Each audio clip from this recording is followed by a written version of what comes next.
Et si la première déclaration des droits humains au monde avait vu le jour en Afrique, la Charte du Manden est l'une des plus anciennes références concernant les droits fondamentaux. Au début du XIIIe siècle, à l'issue d'une grande victoire militaire, le fondateur de l'Empire mandingue et l'assemblée de ses hommes de tête ont proclamé à Kurukan-Fuga la Charte du Manden nouveau. Il s'agit de la transcription d'un contenu oral, lequel remonterait au règne du premier souverain Soundiata Keita, qui vécut de 1190 à 1255.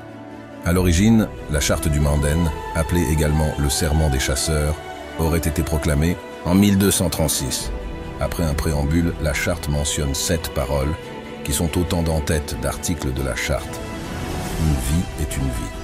Une vie n'est pas plus ancienne ni plus respectable qu'une autre vie, de même qu'une autre vie n'est pas supérieure à une autre vie. Que nul ne s'en prenne gratuitement à son voisin, que nul ne cause du tort à son prochain, que nul ne martyrise son semblable.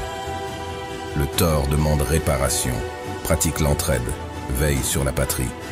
La faim n'est pas une bonne chose, l'esclavage n'est pas non plus une bonne chose. La guerre ne détruira plus jamais de village pour y prélever des captifs. Chacun est libre de ses actes, dans le respect des interdits des lois de sa patrie. La Charte du Manden est une source d'inspiration juridique ainsi qu'un message d'amour, de paix et de fraternité venu du fond des âges. On trouverait dans cette charte les notions de respect de la vie humaine, de droit à la vie, de sécurité alimentaire, de paix sociale dans la diversité, les principes d'égalité, de non-discrimination, de liberté individuelle, de liberté d'expression, de justice, d'équité et de solidarité. Elle représente aujourd'hui encore le socle des valeurs et de l'identité des populations concernées.